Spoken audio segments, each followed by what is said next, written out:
Ladies and gentlemen, finally, I mean finally, it is the Turnbuckle Takeover. It is episode 11, and I am large and in charge. With this episode, this one is going to be different than anything we've ever done. First off, let me start off by saying I want to apologize to my fans for being on a delay.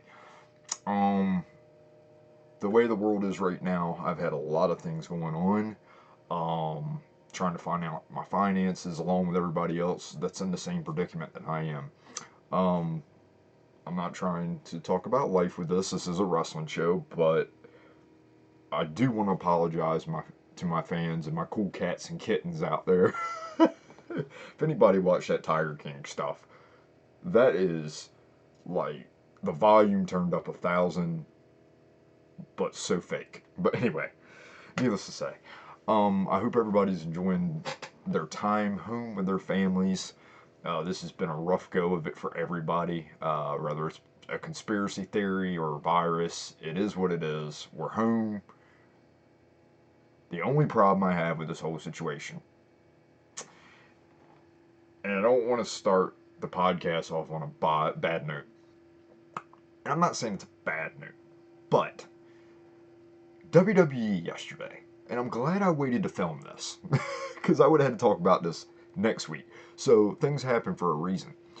I'm not sure why the state of Florida deemed WWE essential personnel. Now, when I was growing up, essential personnel meant firefighters, nurses, grocery shoppers, or grocery attendants. Never in the history of life has wrestling been essential. Now, is it essential to my thought process in life? Yeah, it is. I need wrestling. If I didn't have wrestling, I don't know, what I would even get into. I don't know what my hobby would be. I am having a problem with this. Because I feel like, okay, well, if WWE's essential, why aren't I? Why can't I go back to work? What is keeping me as a restaurant manager and my employees from going back to work? If wrestling is essential, because if wrestling's essential, then everything's essential. Correct? I could be wrong, but that's how I see it. That's my opinion. WWE should not have been anywhere near an essential list. Sorry. In fact, I will stick with what I said a couple weeks ago. WWE should not be working right now. These guys should be home with their families. Do I appreciate it? Yes. There was someone on the internet who I wouldn't say I'm friends with, okay? I'm just going to state that. He runs a little backyard federation. And we all, if anybody knows who I am, okay, they know this guy. Somewhat. Okay, he lives in Salisbury. I'm not going to throw names out there, because I'm sure somebody will go back and tell him, and then there'll be a big old brawl, and I'll just have to defend myself because I know I'm right on this. Yes, I am happy WWE put on WrestleMania. Yes, am I happy that wrestling's back? No, I do not agree with it. Me being happy with something and agreeing with something is two totally different things.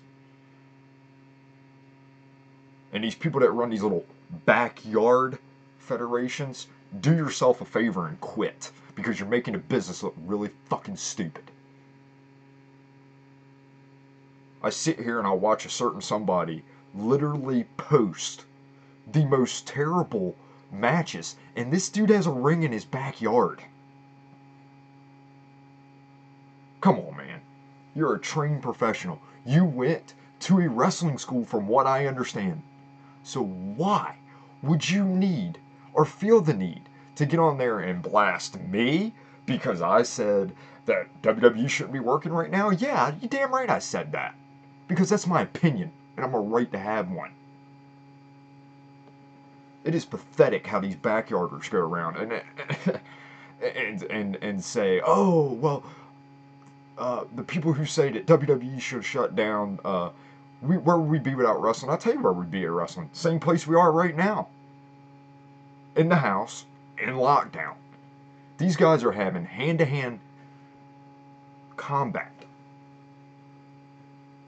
They didn't let the UFC do their fights. So it really fathoms me how Vince McMahon really got them to pull the trigger on this. I have sat and thought about this since this was released yesterday, maybe even the day before. And I sat there and I was like, what in the hell is going on? Come on now. Like, essential? Yeah, like I said, essential to my happiness. That's about it. So, how do you all feel about that? Like and comment below. Do you feel like the WWE should be essential personnel? Do you feel like wrestling should still be going on right now? Because right now I don't. And I'm a huge wrestling fan, if not the biggest where I'm from. So, with that being said, let's get into some TID points and bullet points and things that we got going on around before I get into booking this invasion. And let me tell you, I literally have 2 pages written for one Raw. So this is going to be a very long process. I don't know how often I'm going to do the can you book it.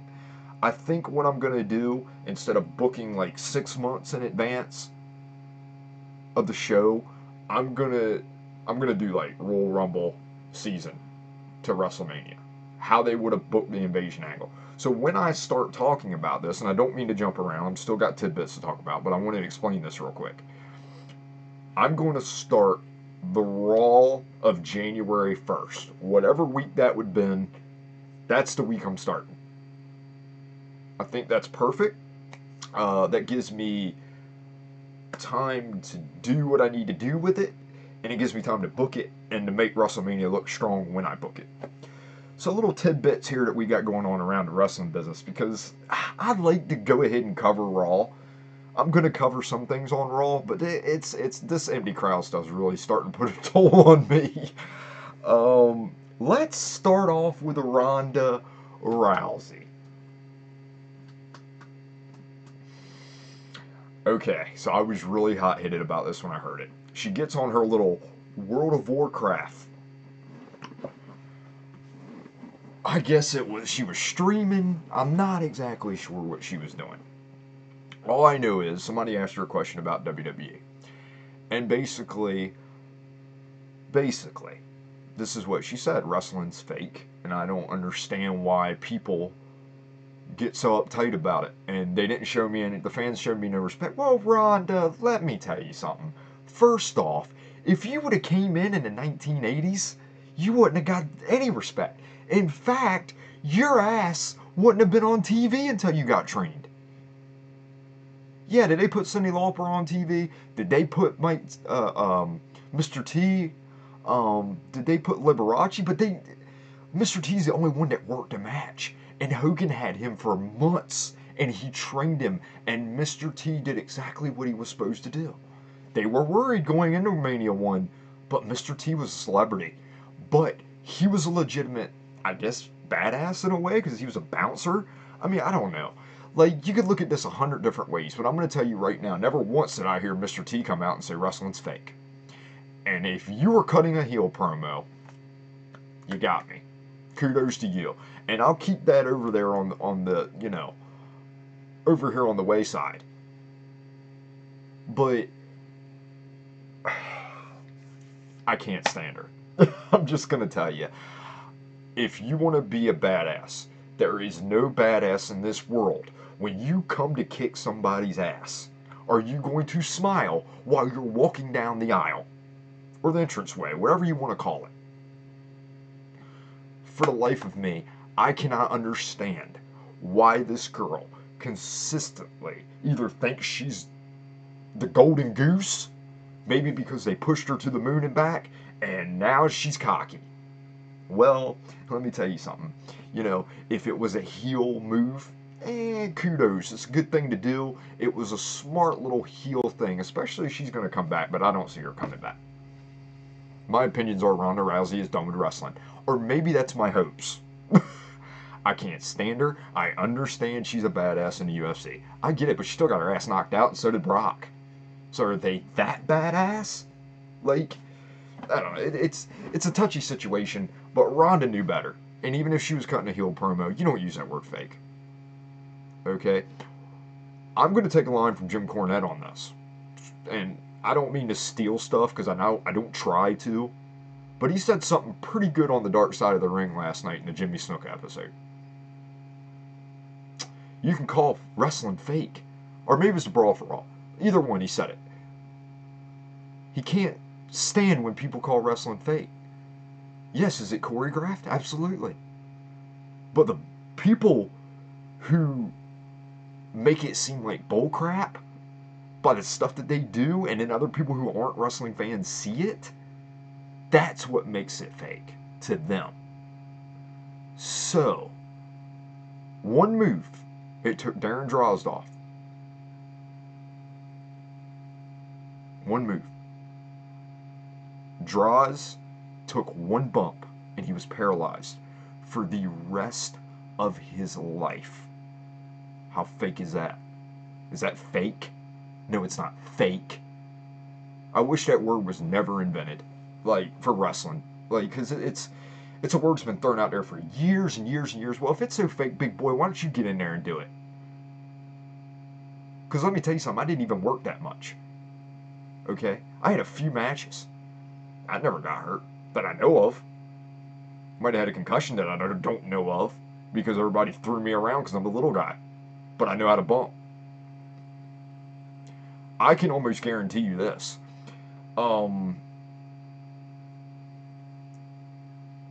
If you think it's okay to cut a promo as a heel about wrestling fake, I don't dig it.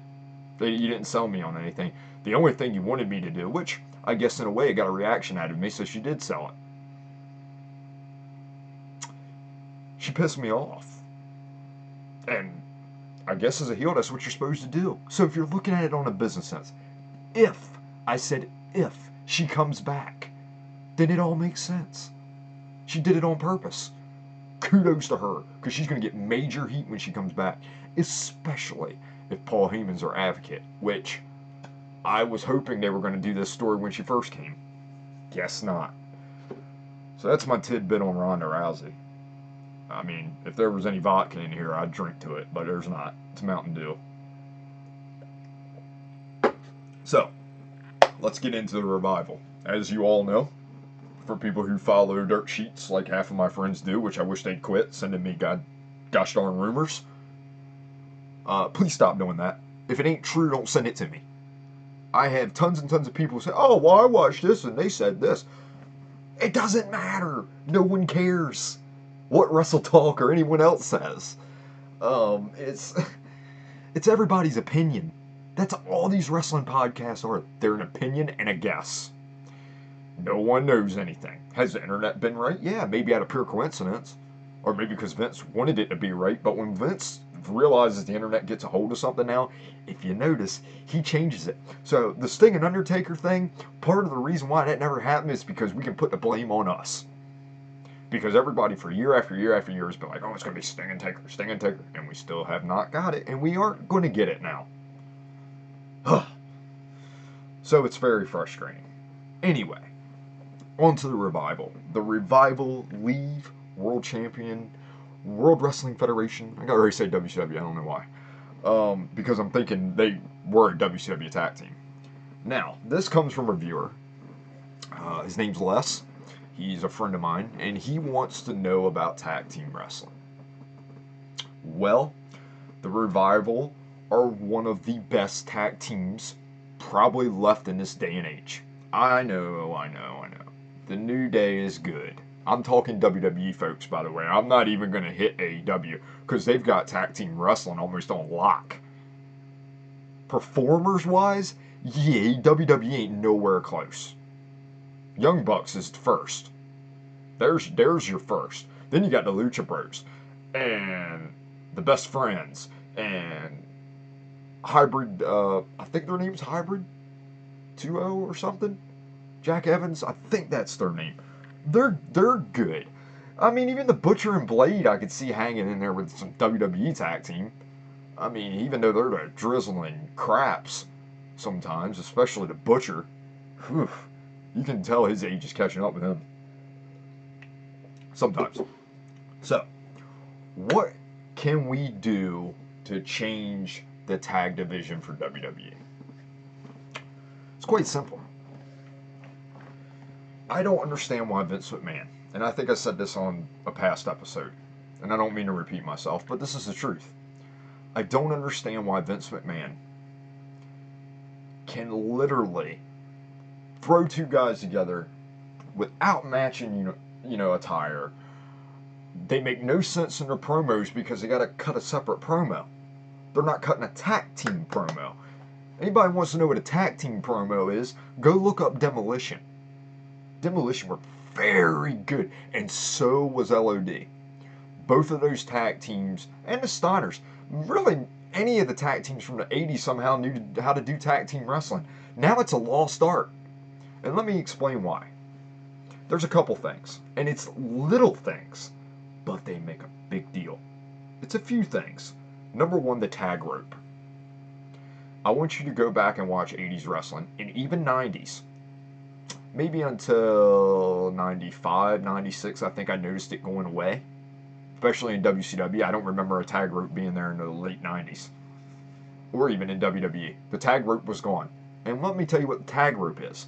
The guy that's not in the ring, standing on the apron, the other tag team partner, holds onto that rope to make himself legal. To make a tag. Well, you got that rope.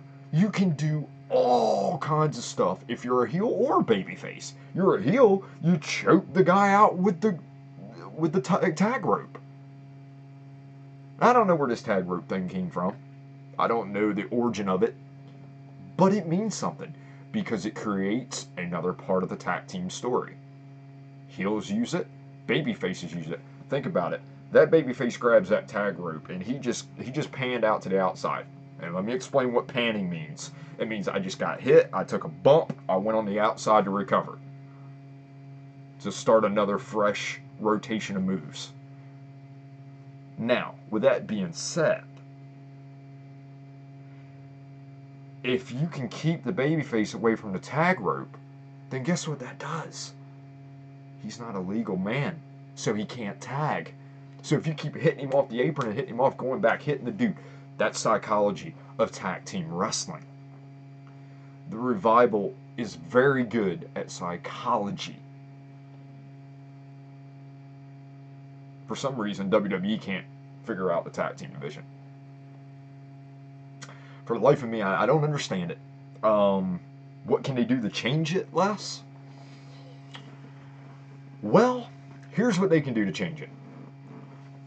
Stop putting guys together that do not have any kind of problem. Or they've had a problem in the past. Go back and look at the annals and time of tag team wrestling. You never had Ricky Morton without Robert Gibson. Unless Gibson got hurt, or it was an angle. Total different ballgame when it's an angle. I'm talking about regular matches. Axe wasn't without Smash. Hawk wasn't without Animal. Okay, we didn't... Now, later on in WCW, Hawk went, and I can't remember this Japanese guy's name. Siku Sasaki? It was Sasaki. So, when Animal didn't agree with what Hawk was doing, Hawk went and got a Japanese partner because Hawk went to Japan. Different country. Same gimmick, just different partner. The problem is, these tag teams don't have gimmicks. Some of them do. I understand the New Day. They're my comic relief in the tag team division. And they're good. Not saying they're not. New Day is my one almost exception to this whole deal with WWE. The Usos are good. But how long is it going to take for them to build a really good tag team? Now, you know why people like the Street Profits? Because they have catchphrases. They have a prop. They talk about smoking ganja. Well, let's be honest. That's becoming a real popular thing nowadays. And when somebody says to you, you want the smoke, I think we all know what that means. I mean, some people play dumb to it, but oh, we know what it means. And people who don't even smoke marijuana are in on it also. Because when I went to the house show, they had a pretty loud reaction. They had matching gears. They are both African American. They look like brothers.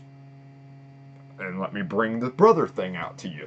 Another reason why a lot of tag teams worked back in the day and not now is because they looked similar. They looked similar. Matching gear. Their facial expressions were the same almost. And the crowd ended up loving both members of the tag team, not one or the other. Like, for instance, I don't mean to keep bringing Demolition up, but I'm trying to use WWE tag team stuff here. Not trying to go off into WCW, even though I did a little bit. This is WWE now. You're never going to see, you are never, ever going to see a legitimate good breakup if two guys didn't have anything in common in the beginning. So, if you're building to put two guys together who never should have been together in the first place, to just break them off with an angle, fine. But if it's Ricky Morton and Robert Gibson, or it's Axe and Smash, or it's the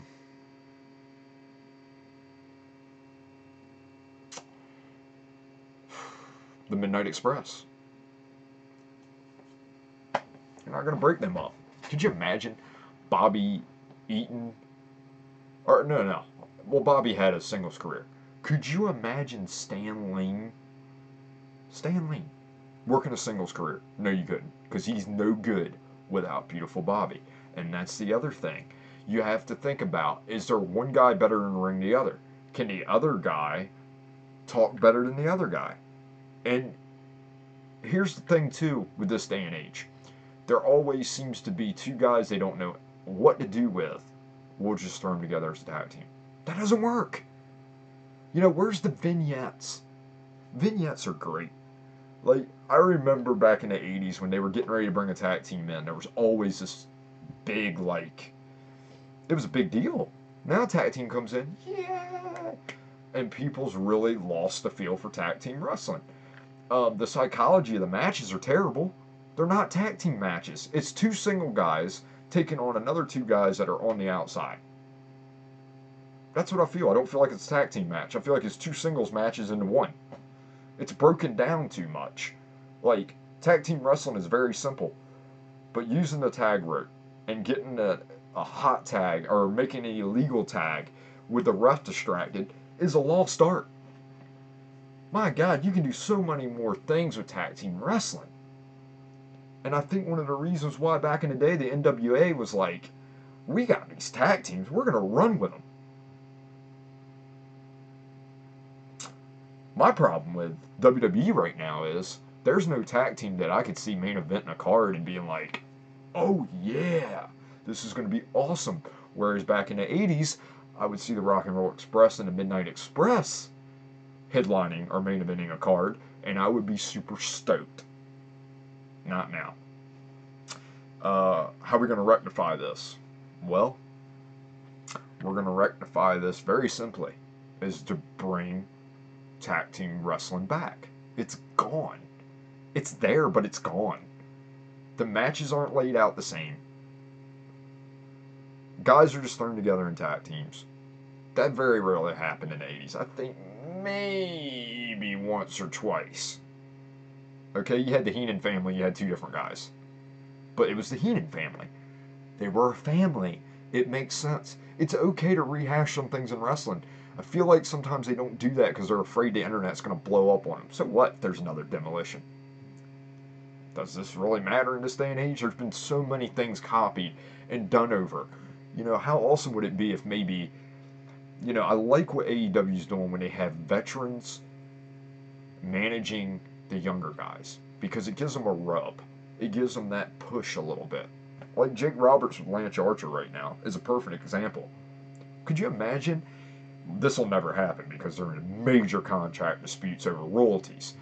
But if Axe and or even Smash, either one, walked out to the arena, I'm here to debut a new tag team. I'm their new manager, and it was a dark, like the Dark Order or something like that, like a dark.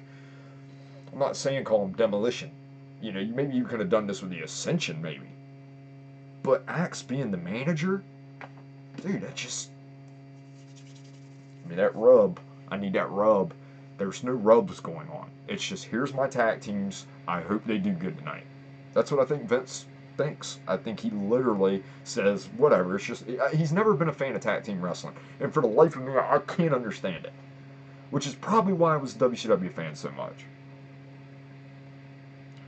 So, that's your tidbits for this week.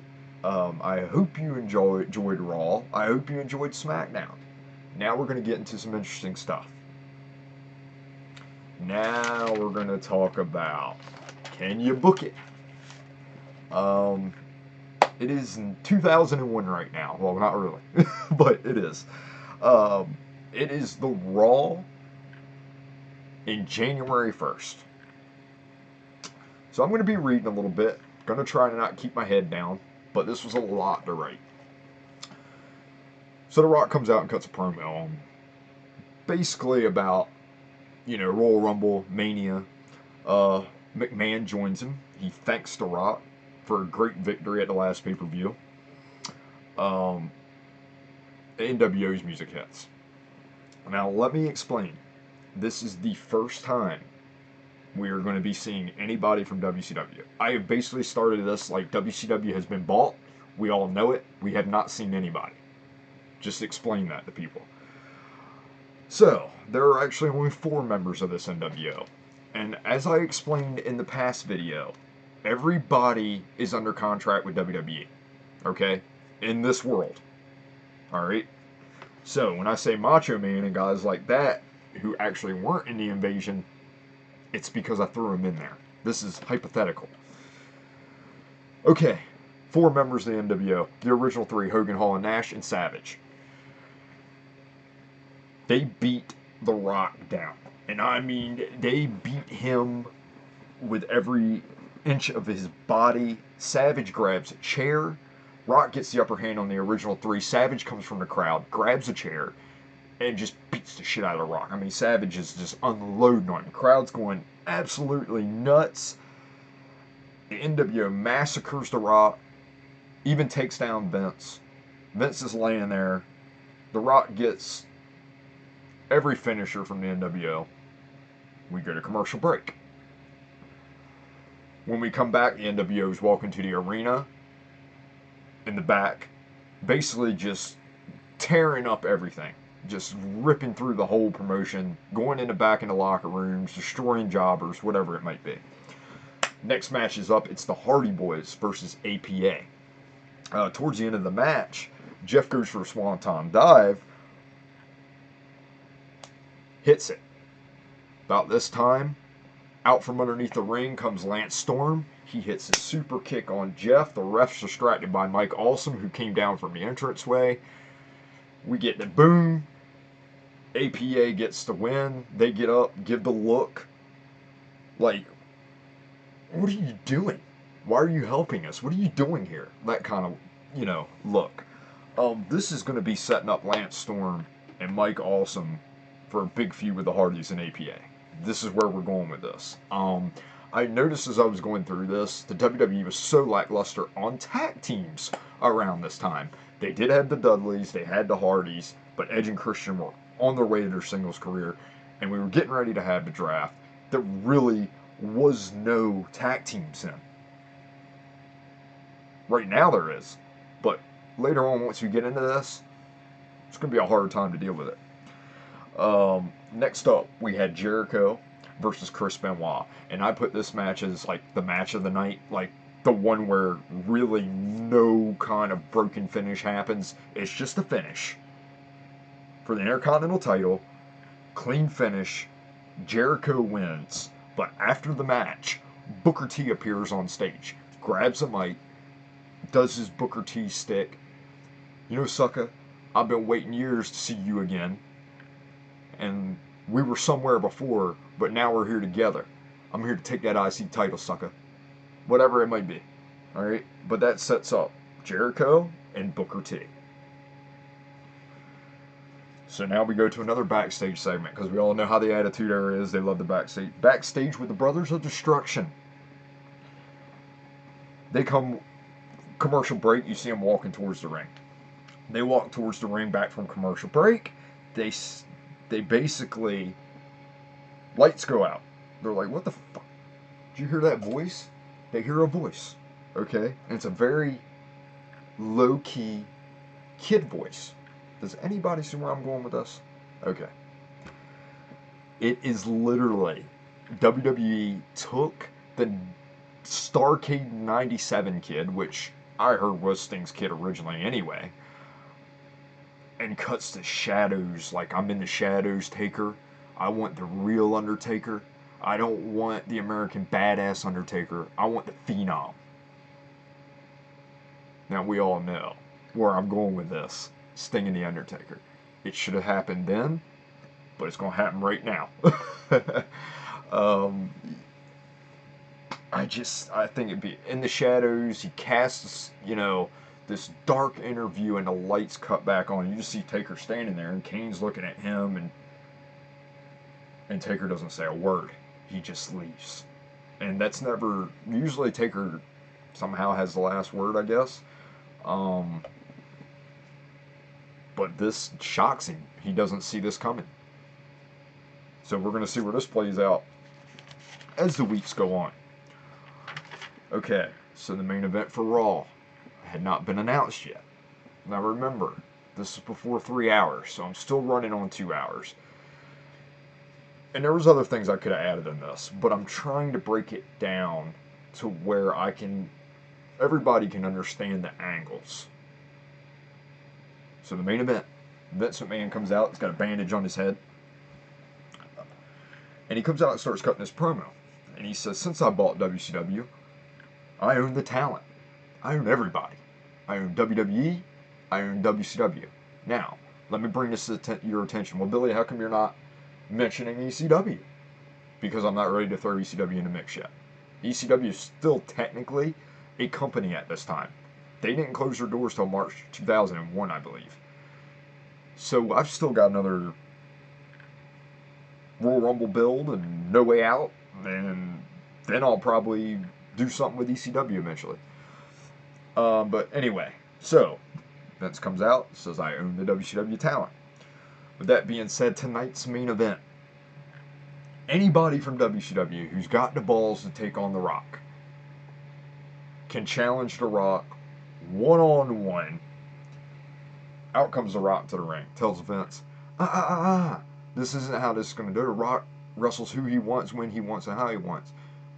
And Vince looks at him with the most serious look in his face. And he says, this is my company. I need you. I'm scared. Never once has Vince McMahon uttered the words, I'm scared. So, with that being said, Rock's standing in the ring. He's getting ready. He's looking around. He shakes Vince's hand. Vince gets out of the ring, and DDP's music hits. Crowd goes nuts. We're going to get DDP versus The Rock in the main event on the first ever Raw that Vince had bought WCW. So this match goes on. DDP gets in the ring, and we have the match. DDP has the upper hand the entire time. And the reason why is because you got to get DDP over with the WWE crowd. The Rock gets diamond cutter. Actually, DDP goes to reverse the Rock bottom. Hits the diamond cutter. Of course, The Rock kicks out. DDP is shocked, so he just runs out to the outside, grabs the ring bell, goes to swing it. The Rock ducks. Rock bottom. Both are laid out.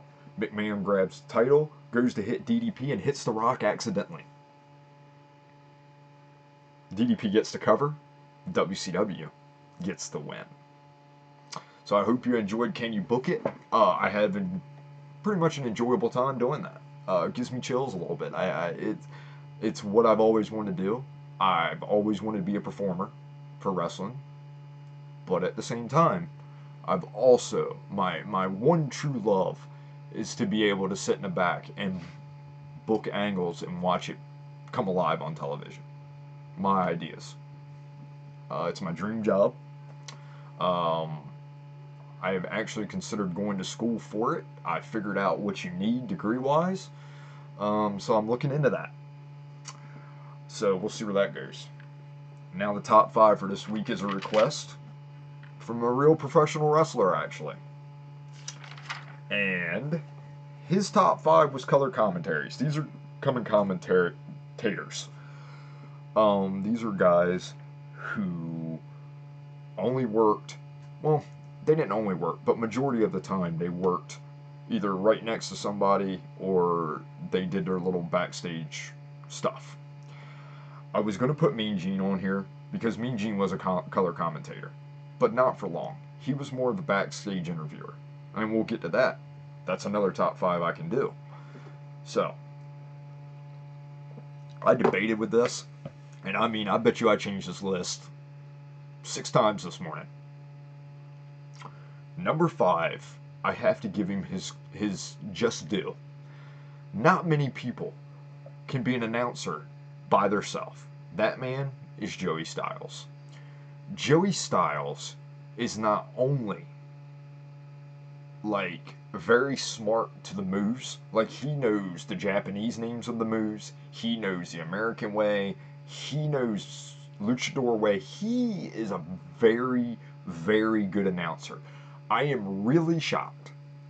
I'm really shocked that AEW did not try to get a hold of Joey Styles to get him to come in and announce that show. Because if they had Joey Styles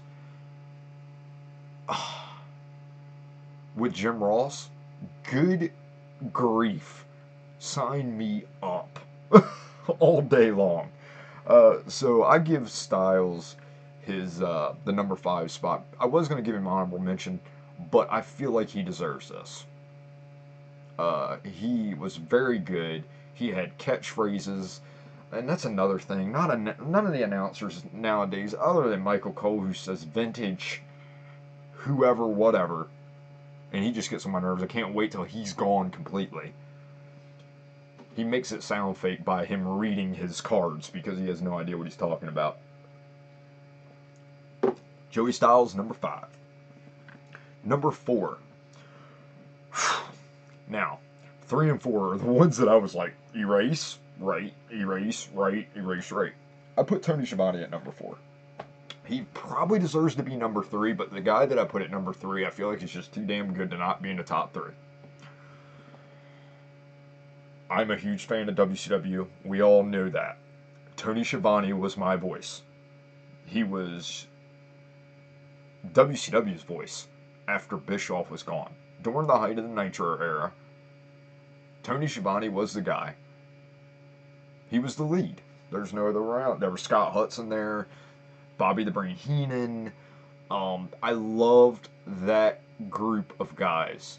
Bobby Heenan and Tony Schiavone were gold on the mic. Everybody says Lawler and Ross. Yes, I get it. But go back and listen to some of Tony Schiavone's stuff with Heenan. Like, Heenan sets him up perfect, and then Tony delivers right back.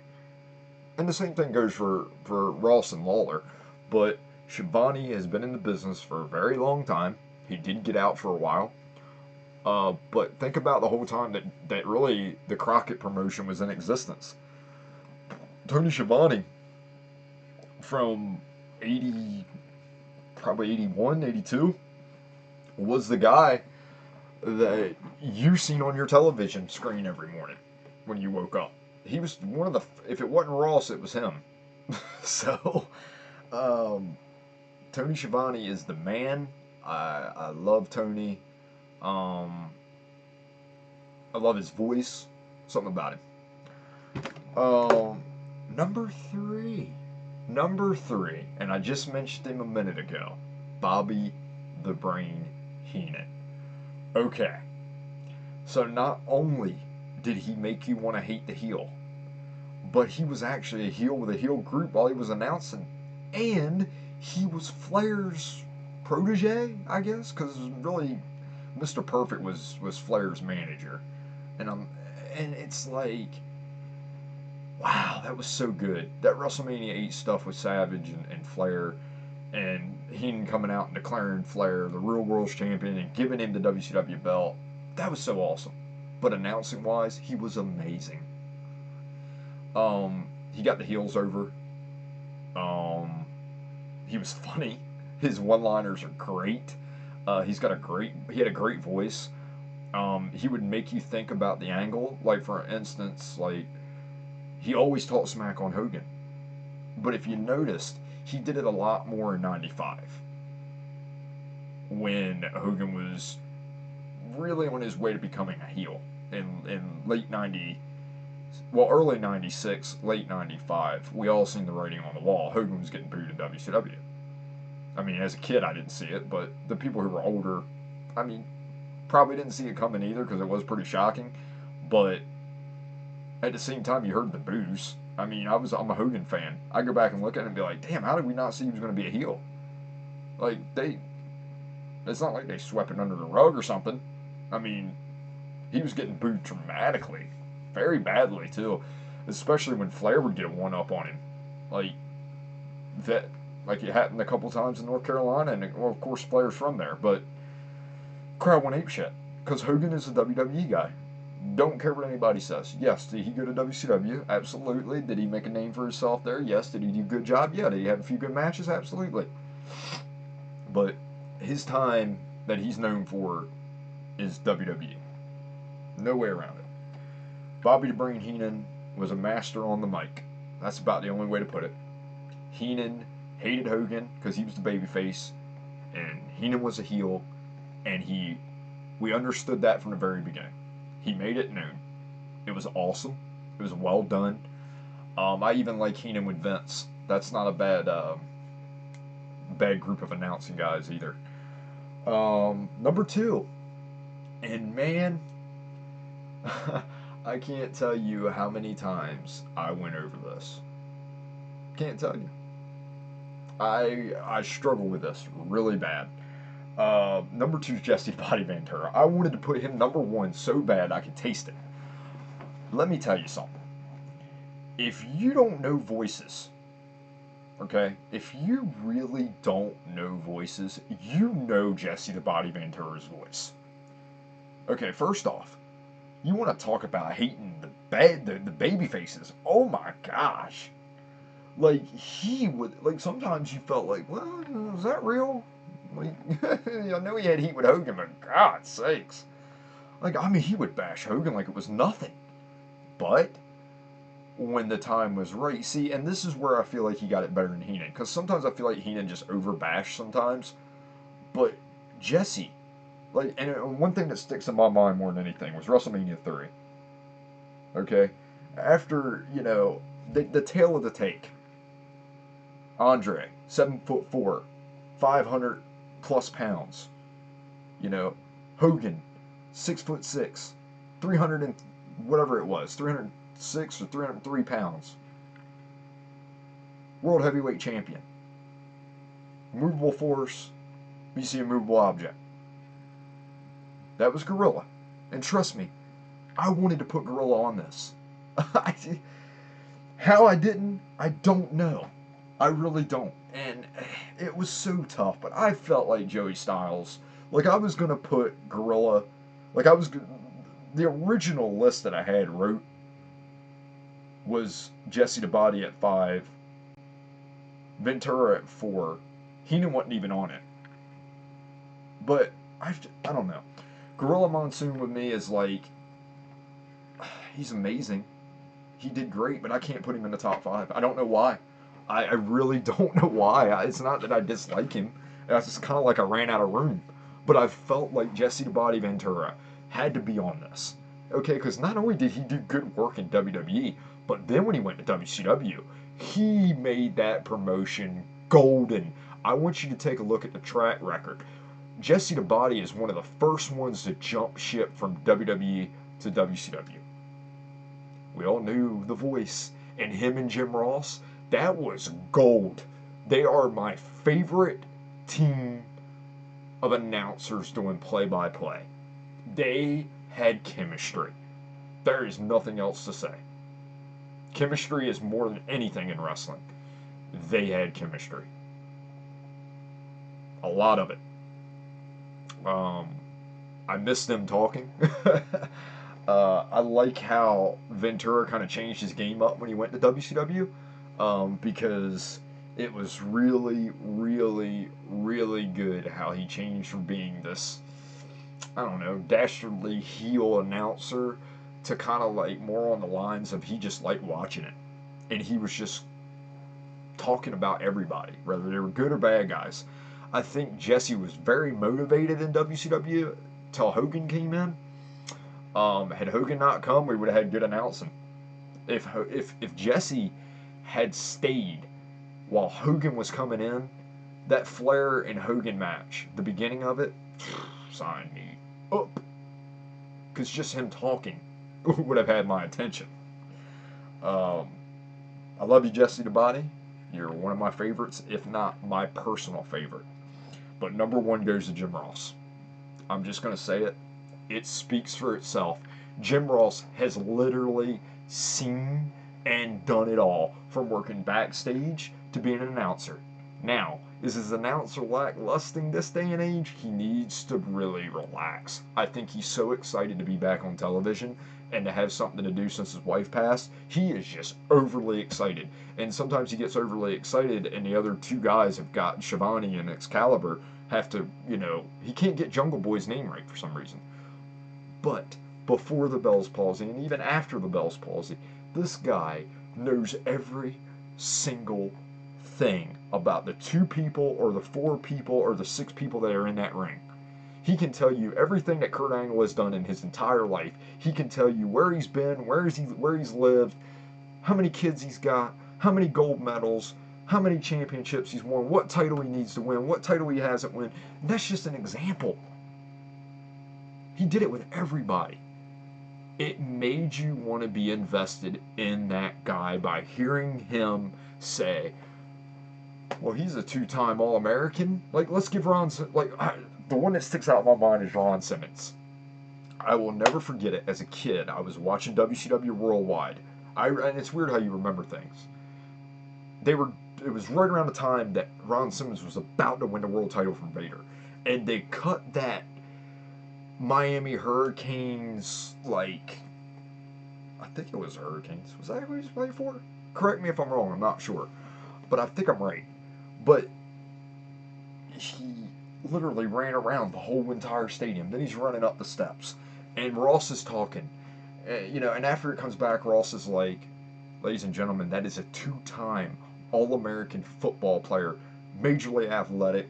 And then he starts, rambling off more accolades at the guys. It's all about making the guy look good. And these announcers worry today about making their self look good. When instead, you need to be worrying about what's going on in the ring.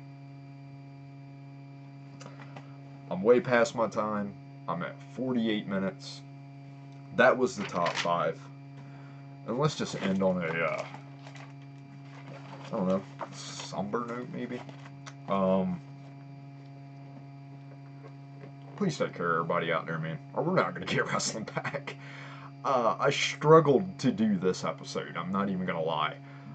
There's not much going on. I should have touched on Raw. I'm sorry I didn't. I ran out of time. But really, you can watch it. It speaks for itself. Am I excited about AEW tonight? Yes, because they know how to do it without a crowd. WWE does not, and I'm not going to ramble on about that anymore. Take care of your families, your kids, your grandmother, your mom. This is trying times for us right now. The world has basically been flipped upside down. The wrestling world's been flipped upside down. There's going to be a lot of releases because of this. A lot of companies not being able to make that paycheck to pay the wrestlers. It's a tough time, man. I pray that everybody's doing okay. Don't let the conspiracy theorists out there shine you away. And I'm not trying to go off of wrestling here, folks, but it's the truth. We all need to stick together. There's too many people that are bashing this person for that one and this one. But anyway, y'all have a good week. This has been the Turnbuckle Takeover episode 11. This is, next week I hope to be doing one, and I'm pretty sure I will be. I'm going to try to get back into the routine again. So we'll see how things go. Thanks for your, I guess, suggestions. I'm working with them. Like I said, when I get into my new house, there's going to be all kinds of stuff on the screen while I'm talking. There's going to be video. When I do the top 5, there's going to be video, guys. This is just the beginning of the Turnbuckle Takeover. Hit like and subscribe. Do all that for me. I love you guys. I miss you guys so much. I miss my friends. I miss my family. You guys take care. This has been the Turnbuckle Takeover. Holla if you hear me.